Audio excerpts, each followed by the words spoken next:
읽어보겠습니다. 출애굽기 25장 23절부터 30절까지입니다. 시작. 너는 조각목으로 상을 만들되 장이 2규빗, 방이 1규빗, 고가 1규빗 안이 되게 하고 정금으로 싸고 주위에 금패를 두르고 그 사면에 손바닥 넓이만한 턱을 만들고 그 턱 주위에 금으로 패를 만들고 그것을 위하여 금보리 넷을 만들어 그 네 발 위 네 모퉁이에 달되 턱 곁에 달라. 이는 상 멜 채를 뺄 곳이며 또 조각목으로 그 채를 만들고 금으로 싸라. 상으로 그것으로 멜 것이라. 너는 대접과 숟가락과 병과 굽는 잔을 만들되 정금으로 만들지며 상 위에 진설병을 부어 항상 내 앞에 있게 할지니라. 아멘. 오늘부터는 성소 안에 있는 기구들에 대한 말씀입니다. 그 중에 잘 아시는 대로 진설병과 그 상에 관한 말씀입니다. 오래전에 기독교 방송에서 미국에서 목회하던 원로 목사님이 간증하는 것을 들었는데 그 첫 마디가 자신은 목사입니다 그러더라고요. 목사가 아닌 목사라고 그러더라고요.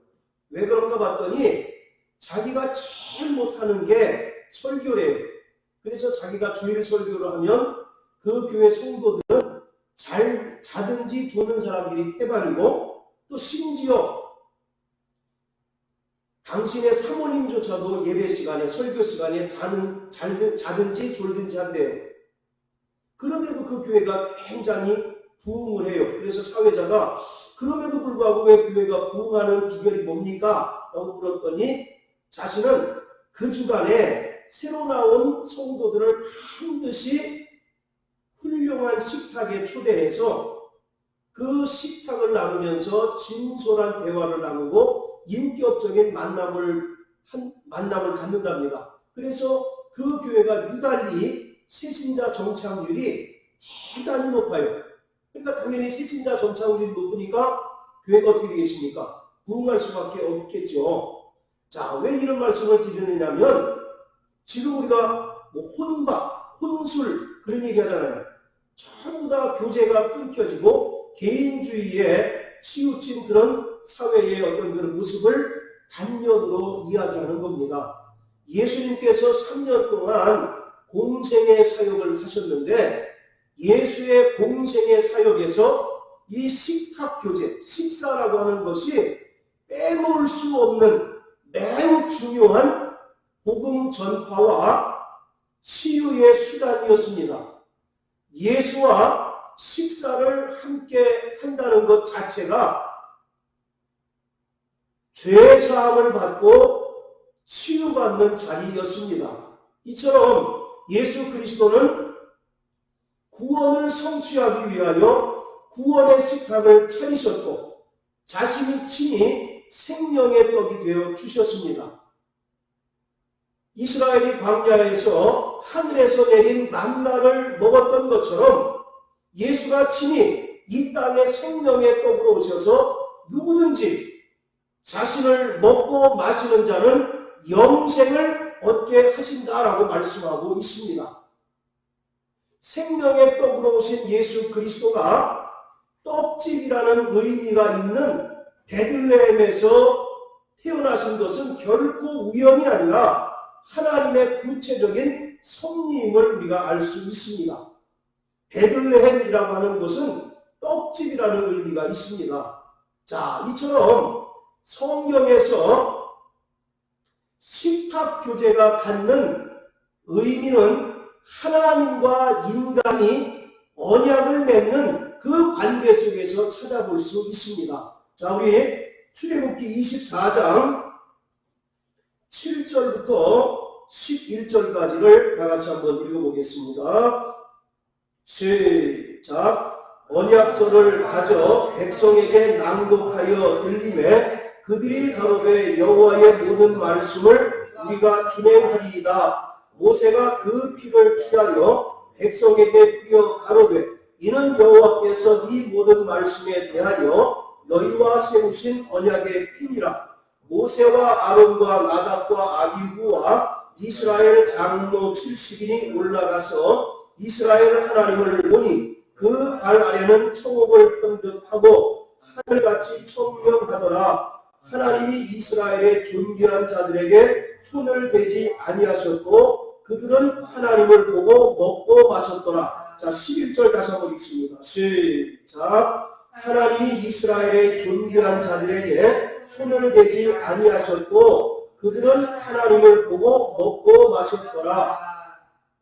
이것은 하나님과 이스라엘 백성들이 시내산에서 피로 언약을 체결한 사건을 두고 말하고 있는 겁니다. 자, 11절에 보시면 하나님이 이스라엘의 존귀한 자들을 손을 대지 않으셨다. 손을 대지 않았다는 것이 무슨 뜻입니까? 죽이지 않으셨다는 뜻이에요. 구약의 이스라엘은 하나님을 보면 전부 다 어떻게 되는 줄 알았습니까? 다 죽는 줄 알았죠. 왜냐하면 하나님은 거룩하신 분이고 상대적으로 인간은 죄인이기 때문에 죄인인 인간이 하나님을 보면 반드시 죽는 것으로 그들은 믿었다고요. 그럼에도 지금 하나님과 시내산 언약을 체결하고 나서 존귀한 자들이 시내산에 올라갔는데도 하나님께서 그들을 죽이지 않으셨고 오히려 하나님과 먹고 마셨다라고 이렇게 얘기합니다. 이것처럼 성경에 나타난 식탁 교제, 하나님과 이스라엘 또 예수님과 많은 무리들이 식사를 함께 했다라고 하는 것은 하나님의 언약이 체결된 증거인 것입니다. 그리고 그 증거로 말미암아 하나님과의 교제가 회복되고 하나님과 막혔던 관계가 비로소 회복됨으로 말미암아 소통이 이루어졌다라고 하는 것을 말하고 있는 거예요. 그래서 예수님의 3년 동안의 공생의 사역 가운데 많은 자들과 식사를 같이 했던 내용들이 복음서에 많이 나옵니다. 예수님께서 초대하신 이 식탁의 자리는 주님과 교제하는 자리였었고 주님과 인격적으로 만나는 자리였으며 상처가 치유되고 하나님의 나라를 경험하는 대단히 중요한 나라입니다. 중요한 자리입니다. 이 예수님의 식탁에 참여한 자들은 한결같이 세리와 창기 등 철저히 죄인들이었고 당시 유대 사회에서는 철저하게 소외된 자들이었습니다. 그럼에도 불구하고 이러한 자들이 예수님의 식탁의 자리에 초대되었다라고 하는 것은 그들이 더 이상 버림받은 죄인이 아니라고 하는 것을 증거하고 있는 거예요. 그리고 예수님께서 베푸신 그 식탁의 자리가 단순히 인간의 배고픔을 허기짐을 채우는 그러한 자리가 아니라 죄사함을 받고 치유를 경험하는 그러한 자리인 것입니다. 여러분들 성경을 보셔서 잘 아시겠지만 예수님 주위에 늘 따라다녔던 사람들이 주로 누굽니까?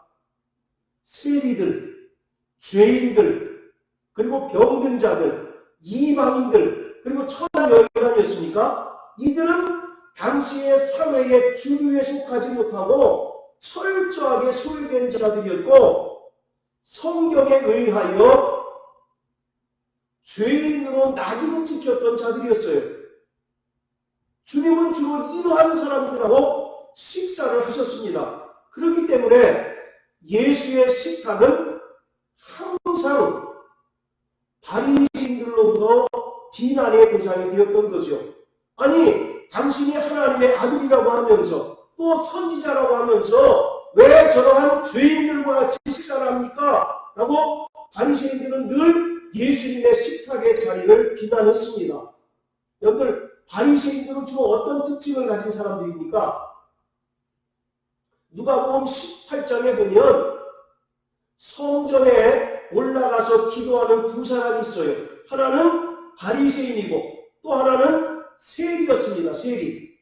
그 말씀에서 바리새인들을 뭐라고 표현하냐면 자신은 대단히 의롭다고 믿고 다른 사람들을 경멸하는 자라고 이렇게 이야기합니다. 그러면서 바리새인이 성전에서 하나님께 기도하기를 나는 저 세리와 같지 않고 참아 일주일에 2번씩 금식하고 11조도 철저히 내니 참으로 감사합니다라고 이렇게 기도합니다. 반면에 세리는 어떻게 기도합니까? 감히 하늘을 우러러 쳐다보지 못하고 가슴을 치며 하나님 나를 불쌍히 여겨주십시오. 나는 죄인입니다 라고 고백하잖아요. 이렇게 예수님의 주위에는 당시의 바리새인들로부터 또 유대인들로부터 늘 비난의 대상이었던 세리와 창기들, 이방인들, 병든 자들, 또 천한 여인들이 가득했습니다. 그럼에도 불구하고 이러한 자들이 예수의 식탁에 초대되었다라고 하는 것은 그들이 더 이상 하나님 보시기에는 죄인이 아닐 뿐만 아니라 그들을 괴롭히던 죄의 문제, 또 그들을 그토록 괴롭히던 육체의 질병의 문제가 그 자리에서 완벽하게 해결되었다는 것을 분명히 말하고 있는 거예요. 그래서 그들은 더 이상 죄인이 아닐 뿐만 아니라 그들을 그토록 올가매던 죄책감이 사라지게 되고 좌절하고 낭망했던 그들이 영과 혼과 육이 예수님의 그 식탁의 자리를 통해서 치유받는 놀라운 경험을 하게 된 것입니다. 자, 이처럼 예수님께서 베푸셨던 이 식탁의 자리는 지상에서의 속죄와 치유의 현장이었습니다. 뿐만 아니라 예수님께서 베푸신 이 식탁의 자리는 미래의 영원한 구원을 의미하기도 한 것입니다. 그러니까 반드시 이 식탁의 자리에 참여한 자들만 현재적인 구원을 받을 뿐만 아니라 미래의 구원, 영원한 천국에 들어갈 수 있다고 하는 것을 분명히 말하고 있는 거예요. 자, 우리 누가복음 14장을 한번 다 같이 보시겠습니다. 누가복음 14장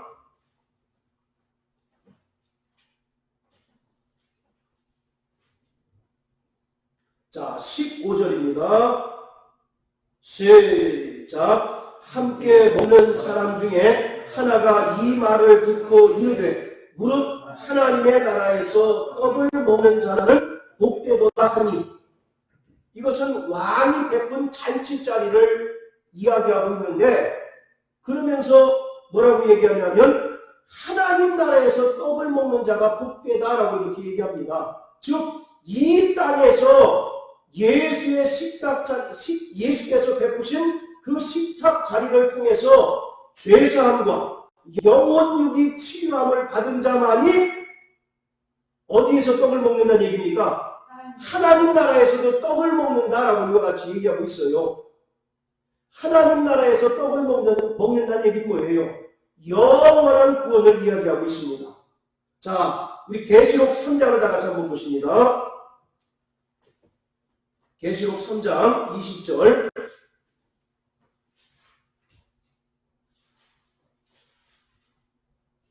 자, 시작. 볼지어다 내가 문 밖에 서서 두드리노니 누구든지 내 음성을 듣고 문을 열면 내가 그에게로 들어가 그로 더불어 먹고 그는 나로 더불어 먹으리라.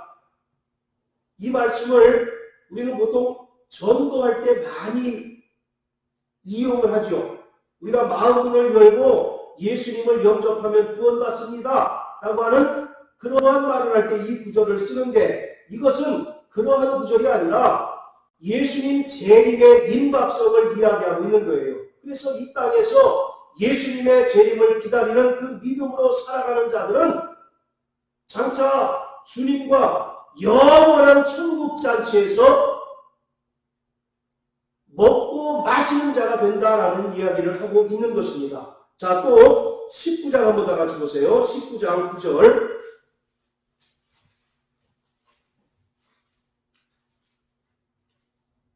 자, 시작. 천사가 내게 말하기를 기록하라. 어린 양의 혼인잔치에 청함을 입은 자들이 복이 있도다 하고 또 내게 말하되 이것은 하나님의 참되신 말씀이라 하기로. 자, 어린 양의 혼인잔치에 청함을 입은 자들이 복이 있다. 이것은 아까 누가복음 14장 15절의 말씀을 미래적인 사건으로 그대로 다시 재해석해 놓은 것입니다. 그래서 여기서 어린 양의 혼인잔치라고 하는 말은 영어 성경에는 웨딩 서퍼라고 되어 있습니다. 서퍼가 뭐예요? 아침 식사를 영어로 브레이크퍼스트라고 얘기하잖아요. 저녁 식사는 서퍼입니다. 그래서 혼인잔치라고 하는 것은 바로 만찬을 이야기하고 있는 거예요. 그래서 오늘 이와 같이 이 땅에서 주님과 먹고 마시는 자만이 저 영원한 하나님의 나라에서 하나님께서 그 믿는 자들을 위하여 베푸신 천국잔치에 들어갈 수 있다라고 말하고 있는 것입니다. 그래서 예수님의 이 공생의 사역 가운데 이 식탁의 자리가 그만큼 중요하다는 겁니다. 단순히 인간의 배고픔, 인간의 허기를 모면하는 그러한 자리가 아니라 주님과의 인격적인 만남을 갖는 자리입니다. 한번 생각해 보세요. 여러분들도 대단히 불편한 사람하고 식사하면 마음이 편합니까? 안 편합니까? 불편하잖아요. 심지어 체하기가 할 거 아니겠습니까? 바로 이와 같이 예수님은 이 땅에 죄인들의 친구로 오셨어요. 그래서 예수님께서 말씀하시기를 건강한 자에게는 의사가 필요 없지만 병든 자에게는 의사가 필요 있다라고 이와 같이 말씀하고 계십니다. 그래서 이 땅에서 예수님께서 주로 만났던 사람들이 그 당시에 소위 죄인들을 대표하는 세리와 창기들, 이방인들, 병든 자들이 주류였어요.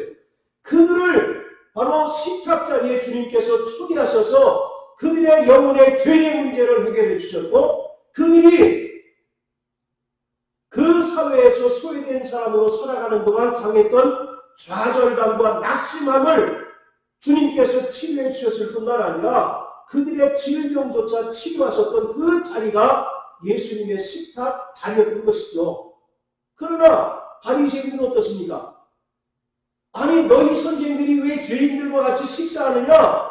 하나님의 아들이라고 하면서 선지자라고 하면서 왜 죄인들하고 식사하느냐라고 하면서 맹 비난을 할지언정 그들이 주님과 결코 식탁을 같이 나누지 않았다는 거죠. 바로 이와 같이 예수님의 식탁에 참여했다라고 하는 것은 현재적인 구원뿐만 아니라 하나님 나라에 들어가는 영원한 구원에 참여할 수 있는 복을 누리는 자들이라고 성경은 말하고 있습니다. 교회도 성도들의 식탁 공동체인 것입니다. 밥을 나누고 또 식사를 나누는 것만이 아니라 예수 안에서 하나님의 사랑을 나누고 격려하고 위로하는 자리가 바로 식탁인 것이죠. 자, 여러분들 유다서 12절에 보면 애찬의 암초라고 하는 말이 있죠. 애찬이 뭡니까? 우리가 하는 성찬과 같은 것이에요? 틀린 것이에요?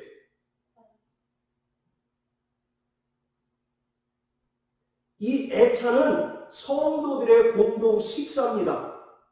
그리고 초대교회 때는 이 애찬에 주의 만찬이 포함이 되어 있습니다. 그런데 한참 후에 이 주의 만찬으로 인하여 여러 가지 폐단이 생기면서 애찬과 주의 만찬, 우리가 얘기하는 성찬이 구분이 되기 시작했습니다. 그래서 애찬이라고 하는 것은 요즘으로 하면 우리가 예배 후에 함께 성도들이 나누는 공동 식사를 애찬이라고 이야기를 하는 거죠. 그래서 이 애찬도 예배의 연속선상에 있는 것입니다. 그래서 우리가 밥이 없어서 교회에서 먹느냐? 그렇게 이제 우리가 이야기할 차원이 아니라 바로 하나님의 말씀을 통해서 우리의 영혼이 생명을 공급받았다면 이제 그 공동 식사를 통해서 성도들과 교제를 나누고 사랑을 나누고 격려하고 또 위로하는 그러한 장이 되어야 한다라고 하는 겁니다. 그런데 유다서 12절에 보면 애찬의 암초요라고 이렇게 이야기하죠. 여러분들 암초가 뭡니까? 암초. 큰 배가 바다에서 암초에 부딪혀가지고 파손하거나 좌초하는 경우 많잖아요. 그와 같이 애찬의 암초라고 하는 것은 당시의 교회에 몰래 들어와서 교회를 대단히 어렵게 하고 또 교회에 해악을 끼치는 자들을 향해서 애찬의 암초라고 이야기하고 있는 겁니다. 그리고 그들은 반드시 하나님으로부터 심판을 받게 될 것이다 라고 이렇게 이야기하고 있는 것입니다. 자, 다시 출애굽기 25장으로 돌아가서요. 오늘 이렇게 서두를 길게 말씀을 하는 것은 성소 안에 이 떡상 그리고 진설병이 하나님께서 이스라엘을 초대하신 식탁 교제의 장소라고 하는 것입니다. 하나님께서 식탁을 베풀고 맛있는 떡을 준비함으로써 이스라엘을 그 식탁 교제의 장소로 초대하신 거예요. 그래서 진설병이라고 하는 말은 본래의 뜻은 얼굴의 떡입니다. 따라하세요. 얼굴의 떡. 면전의 떡. 그래서 이것을 영어 성경에는 어떻게 번역하느냐면 임재의 떡이라고 이렇게 번역하고 있어요. 영어 성경에. 우리는 진설병 이렇게 번역하고 있는데 영어 성경에는 원문의 의미를 그대로 살려가지고 임재의 떡 이렇게 번역합니다. 이것은 무슨 말이냐면 하나님께서 임재하셔서 그 식탁에 떡을 진설하시고 떡을 베푸시고 누구를 초대하신 겁니까? 이스라엘을 그 식탁에 초대하셔서 서로 얼굴을 맞대고 교제를 나누는 교제의 장소라고 하는 거예요. 그리고 하나님과 화해하고 기쁨을 누리는 바로 그러한 장소라고 하는 겁니다.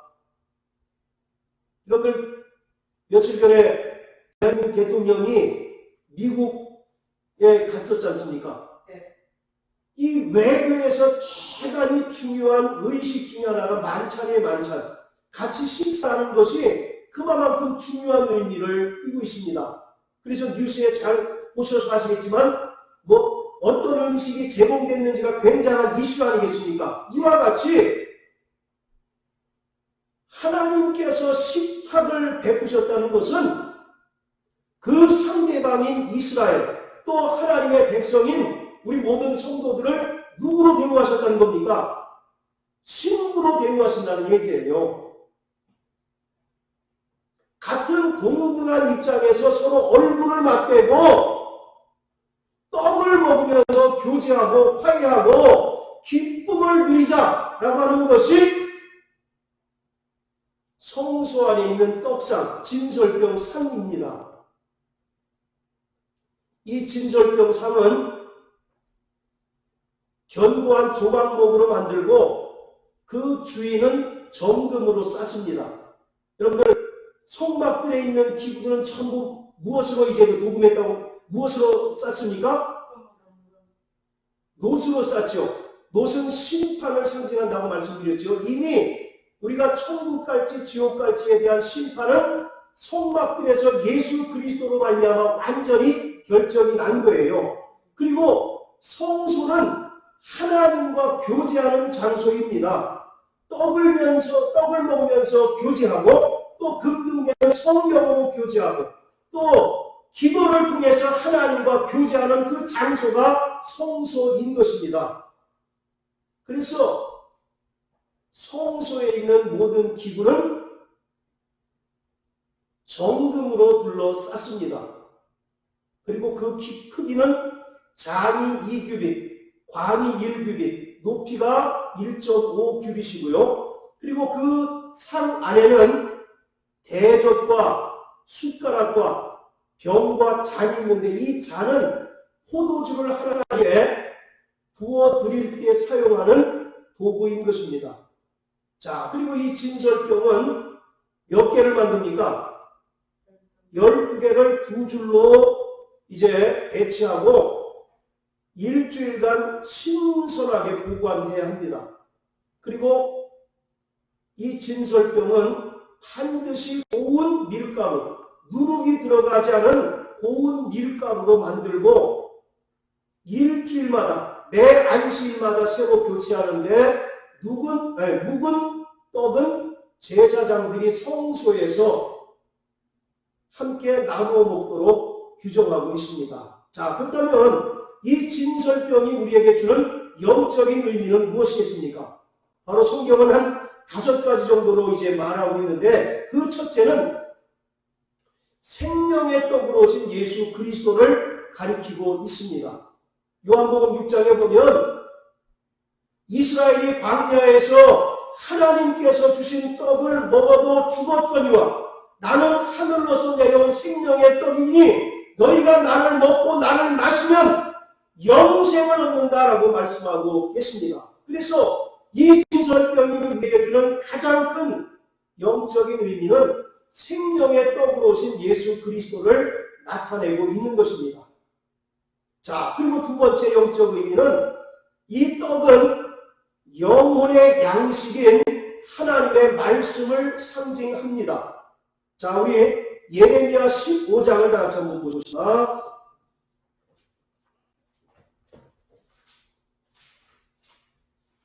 예레미야 15장 16절.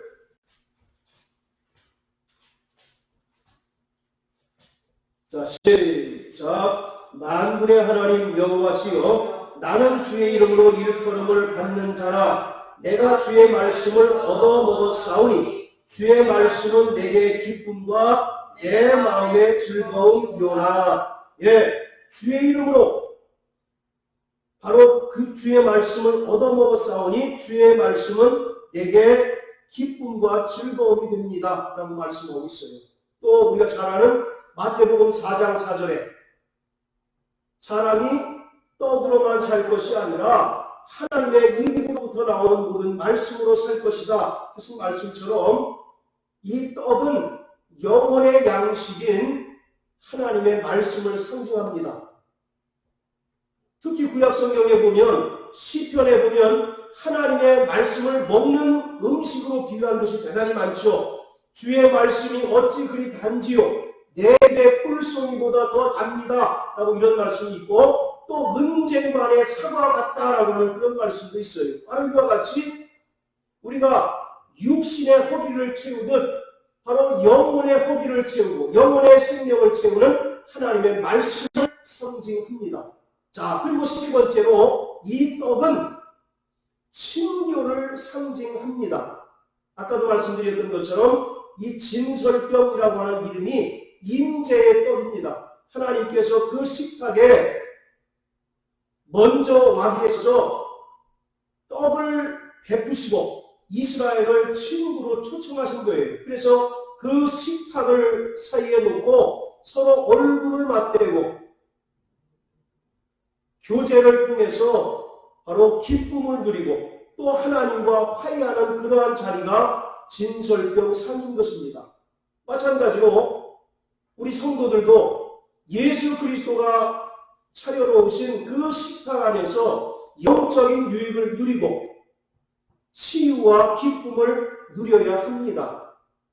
누가복음 7장에 보면 한 여인이 자신이 갖고 있는 향유옥합을 예수님의 발에 붓고 그 머리로 예수님의 발을 씻는 장면이 나옵니다. 그때 예수님께서 뭐라고 말씀하십니까? 내 믿음이 너를 구원하였다라고 말하셨어요. 그 바로 장소가 바로 식탁의 자리였던 것입니다. 또 누가복음 19장에 보면 여러분들이 잘 아시는 삭개오 나옵니다.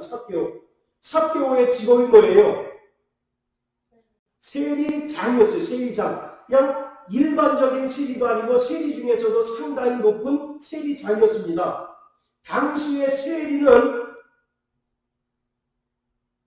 죄인들을 대표하는 사람들이었어요.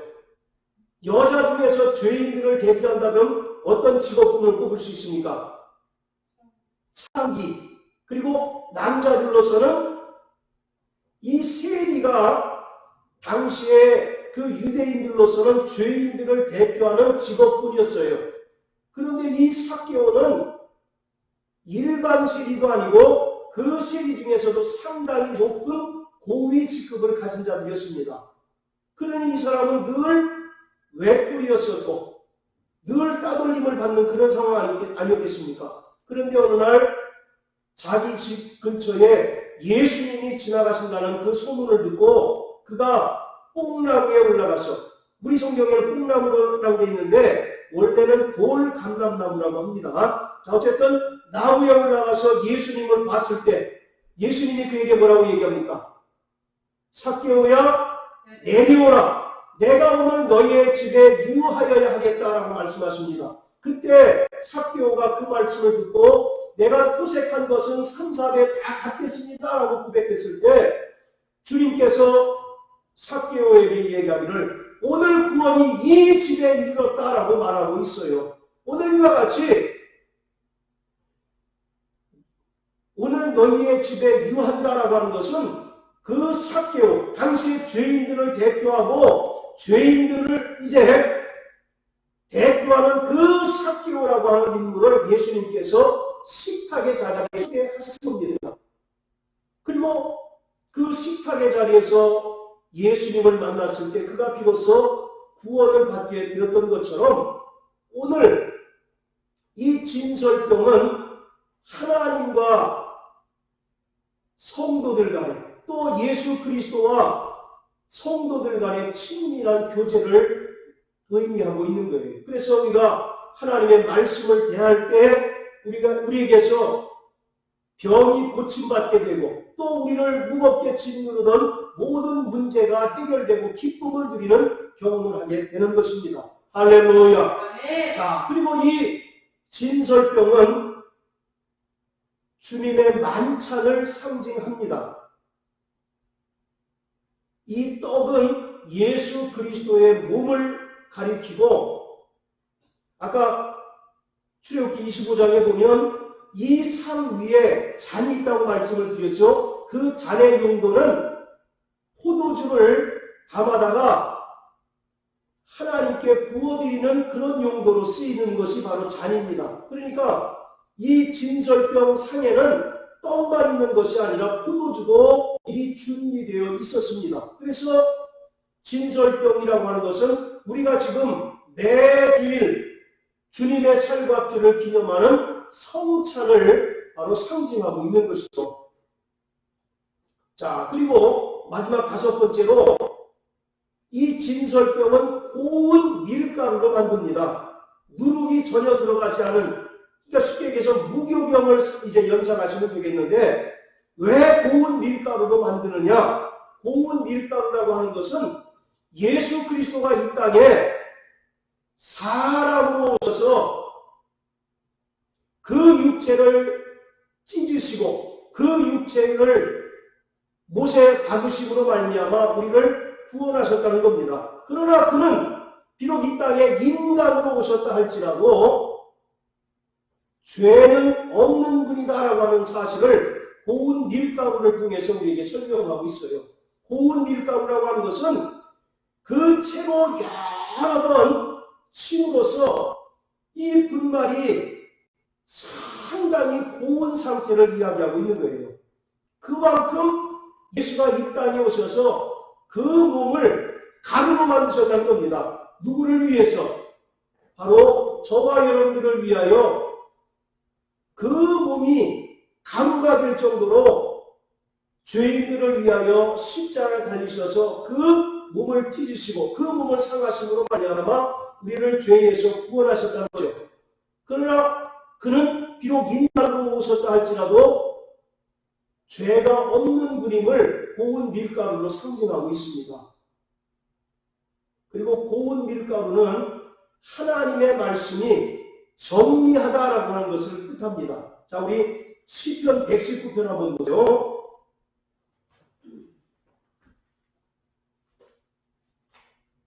시편 119편 140절 우리 대성형제 한번 읽어주십시오. 시편 119편 140절 주의 말씀이 신이 신수함으로 주의 정의를 주의 말씀이 심히 정리함으로 주의 종이 이를 사랑합니다. 여기서 정리하다는 게 무슨 뜻일까요? 순수하고 순전하다라는 뜻입니다. 그러니까 거기에 불순물을 첨가하지 말아라는 얘기예요. 그래서 이 진설용을 고운 밀가루로 만든다는 것은 이와 같이 하나님의 말씀이 순수하고 순전하기 때문에 거기에 누룩이나 다른 불순물을 첨가하지 말라는 뜻입니다.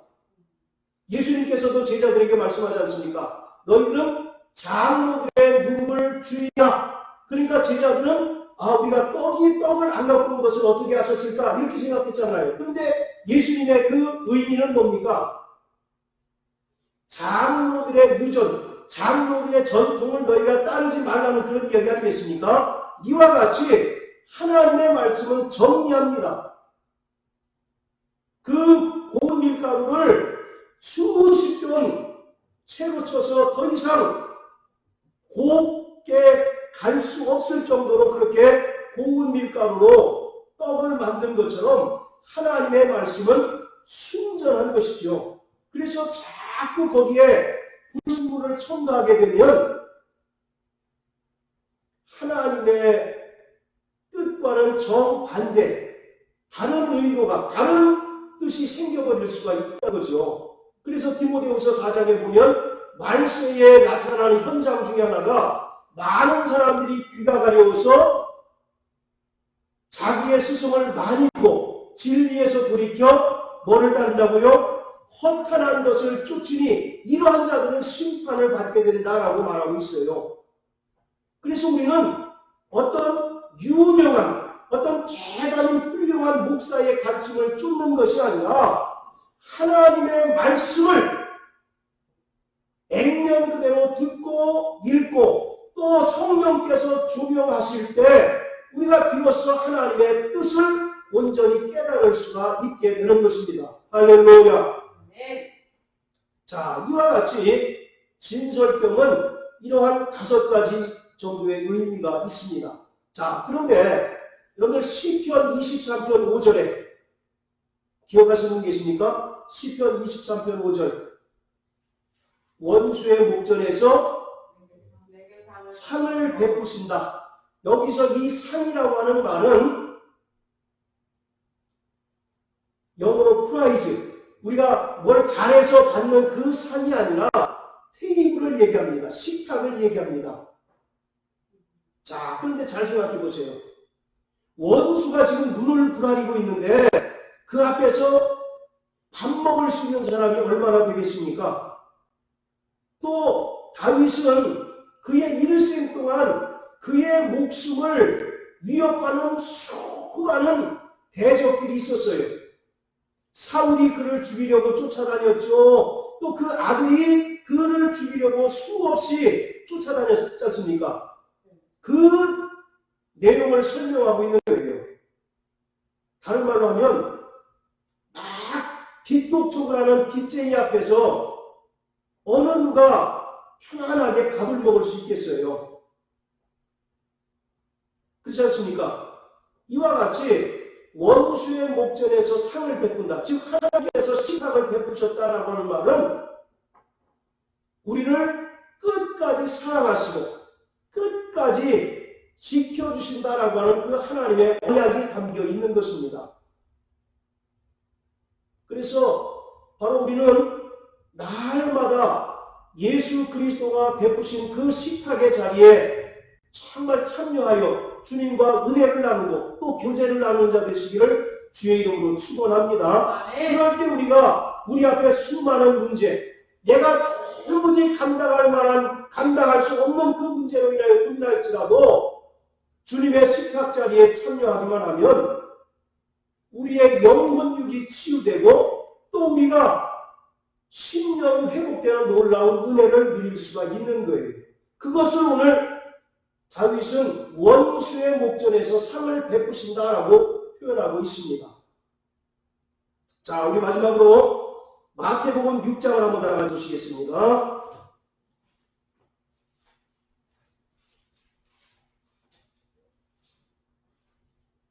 자, 11절. 자, 시작. 오늘날 우리에게 일용할 양식을 주옵시고. 자, 우리 김 집사님, 여기서 일용할 양식, 이걸 어떻게 이해하고 계십니까? 우리 고요한 성도님, 일용할 양식, 어떻게 이해하고 계세요?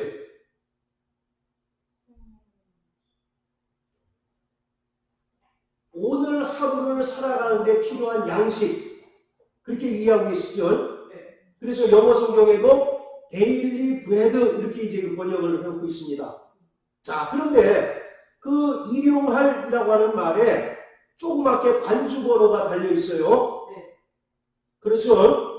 자, 1번도 있는데 그 밑에 보세요. 뭐라고 되어 있습니까? 내일 양식을.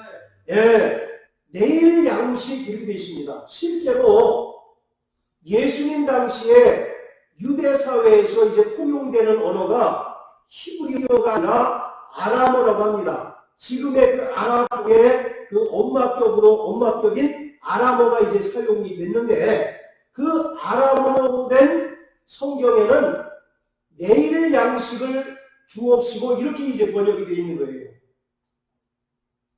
자, 무슨 말씀인지 아시겠죠? 우리가 일반적으로 일용할 양식이란 말은 오늘 하루를 살아가는 데 필요한 양식만을 구해라. 그런 의미로 우리가 일반적으로 알고 있지 않습니까? 그런데 이 일용할이라고 하는 단어에 해당되는 헬라어는 여기에 딱 한 번 사용되고 성경 어디에도 사용되어 있지 않아요. 그래서 이것이 이 뜻에 대해서 굉장히 논란이 많습니다. 그래서 오늘의라고 하는 뜻도 있지만 또 내일의라고 하는 뜻도 분명히 있어요. 그래서 반주에 내일 양식 이렇게 이제 반주를 달아놓은 거거든요. 자, 그런데 여러분 보시기에 어떤 의미가 맞겠습니까? 일용할 양식, 오늘 필요한 양식을 구하라는 의미로 해석하는 게 맞겠어요? 아니면 내일 양식으로 해석하는 게 맞겠습니까? 내일 양식을. 자, 우리 한번 6장 자, 25절부터 33절까지 우리 김 집사님 좀 긴데요. 한번 읽어주세요. 그러므로 내가 너에게 이르노니 목숨을 위하여 무엇을 먹을까 무엇을 마실까 몸을 위하여 무엇을 입을까 염려하지 말라. 목숨이 음식보다 중하지 아니하며 몸이 의복보다 중하지 아니하냐. 공중의 새를 보라. 심지도 않고 거두지도 않고 창고에 모아두지도 아니하되 너희 주부께서 기르시나니 너희는 이것들보다 귀하지 아니하냐. 너희 중에 누가 염려함으로 길을 한잔하다 할 수 있느냐. 또 너희가 어찌 의복을 위하여 염려하느냐. 그리 백합화가 어떻게 자라는가 생각하여 보라. 수고도 아니하고 길쌈도 아니하느니라. 그러나 내가 너희에게 말하노니 솔로몬의 모든 영광으로 입은 것이 입고 하나만 갖지 못하였느니라. 오늘 있다가 내일 나무위에 던지우는 들풀도 하나님이 이렇게 입히시거든. 하물며 너희를 거보냐. 믿음이 적은 자들아. 그러므로 염려하여 이르기를 무엇을 먹을까 무엇을 마실까 무엇을 입을까 하지 말라. 이는 다 이방인들이 구하는 것이라. 너희 주님께서 이 모든 것이 너희에게 있어야 할 줄 아시느니라. 너희는 먼저 그의 나라와 그의 의를 구하라. 그리하면 이 모든 것을 너희에게 더하시리라. 예, 자 25절에 뭐라고 얘기합니까? 목숨을 위하여 무엇을 먹을까 마실까 입을까 염려하지 말아라 이렇게 얘기하잖아요. 네. 그러면서 공중의 새들을 보라.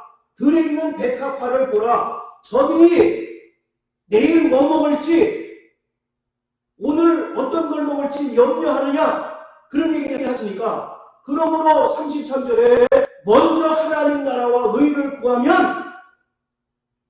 하나님께서 의식주의 문제를 해결해 주실 것이다 이렇게 얘기하고 있지 않습니까? 그래요 안 그래요?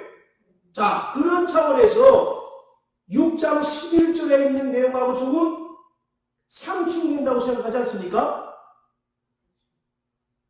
아니 오늘 필요한 양식을 구하라고 11절에 얘기를 했는데 25절부터 33절까지 보면 무엇을 먹을까 입을까 염려하지 말아라. 너희는 공중의 새와 들의 백합보다 더 귀한 존재이기 때문에 너희가 하나님 뜻대로만 살면 먼저 하나님 나라와 의를 구하기만 하면 의식주 하나님께서 책임져 주신다. 것이다 라고 말씀하고 있잖아요. 네. 여러분 공중의 새가 내일 뭘 먹을까 염려하겠습니까? 아니요. 또 둘의 백합화가 오늘 하루 어떻게 살아가지 그 염려하겠느냐고요.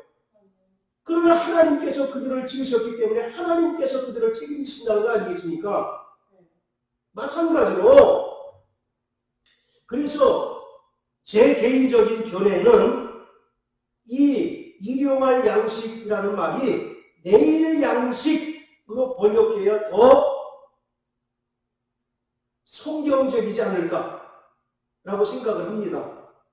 그렇다면 내일의 양식은 과연 뭐겠습니까?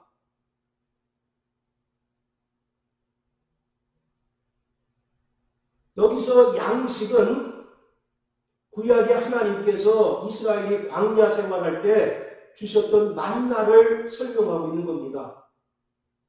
그들이 광야에서 막 불평하고 원망하잖아요. 그럴 때 하나님께서 만나와 메추라기를 주시지 않습니까? 자, 그런데 어떤 저처럼 식탐이 많은 사람들이 많이 만나를 구했어요. 그리고 먹고 나서 남겼습니다. 남긴 만나가 어떻게 됐습니까? 네, 부패되고 벌레가 생겼잖아요. 그래서 하나님께서 그들에게 말씀하시기를 너희는 하루치 양식 한 오멜만 구해라. 이렇게 얘기합니다. 그리고 나서 안식일 전날, 요일을 따지면 금요일날은 갑절의 양식을 구해라. 평일날은 한 오멜, 즉 하루치 양식만을 구했다면 안식일 전날은 갑절의 양식을 구하라고 말씀합니다. 자, 우리 한번 출애굽기 16장 한번 보세요.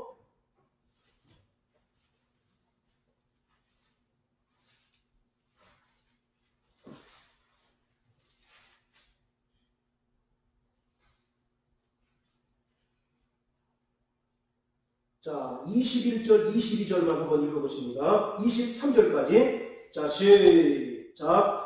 무리가 아침마다 각기 식량대로 거두었고 해가 뜨겁게 쪼이면 그것이 쓰러졌더라. 제6일에는 각 사람이 갑절의 식물 곧 하나에 2오멜씩 거둔지라. 회중의 모든 두목이 와서 모세에게 고하매 모세가 그들에게 이르되 여호와께서 이같이 말씀하셨느니라. 내일은 휴식이니 여호와께 거룩한 안식일이라. 너희가 구울 것은 굽고 삶을 것은 삶고 그 나머지는 다 너희를 위하여 아침까지 간수하라. 자, 안식일은 노동을 하면 됩니까? 안 됩니까? 안 돼요.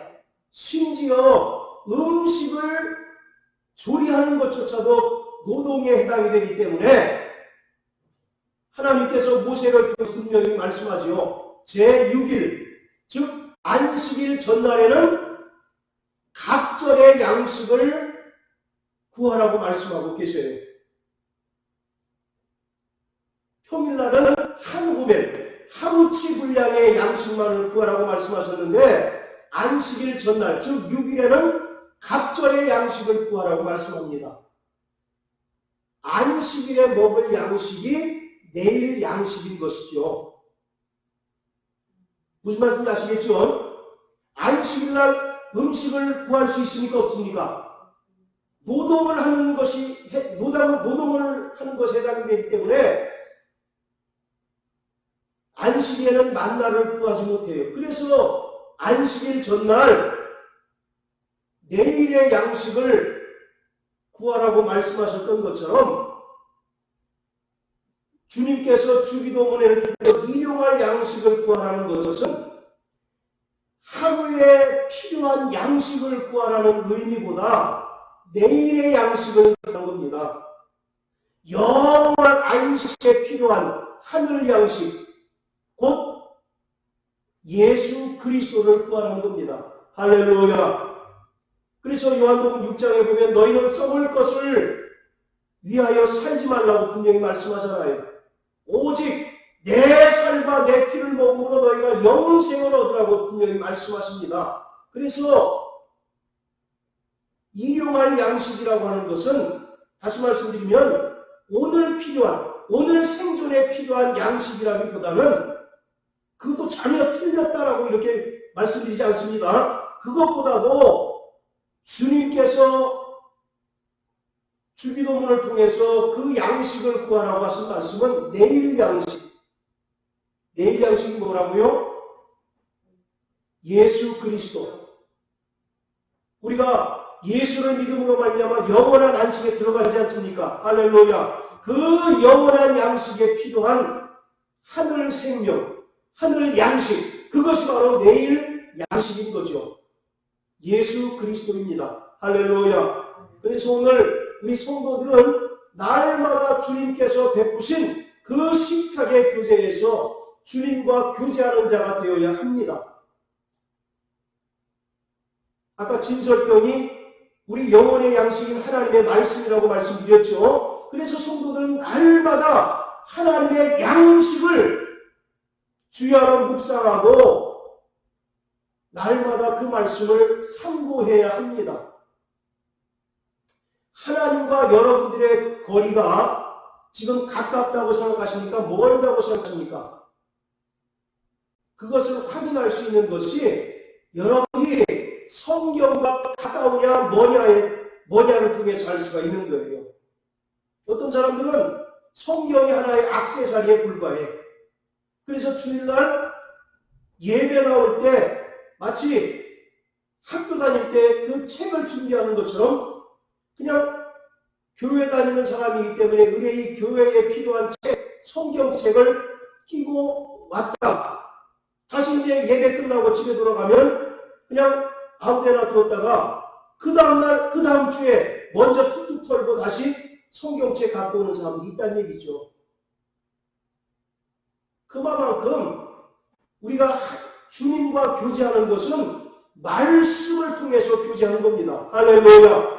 네. 따라하세요. 떡은 떡은 영혼의 양식인 말씀이다. 영혼의 양식인 말씀이다. 그렇기 때문에 오늘 우리가 예수님과 어떻게 교제합니까? 라고 묻는다면 영혼의 양식인 하나님의 말씀을 주야로 묵상하고 그 말씀을 날마다 상고할 때 우리 영혼의 문제가 해결됩니다. 할렐루야. 우리 육체의 모든 질병이 치유될 수가 있는 것입니다.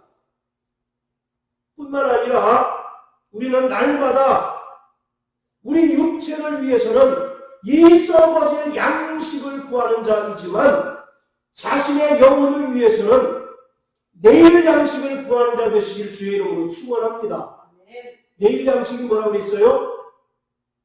예수 그리스도를 얘기합니다.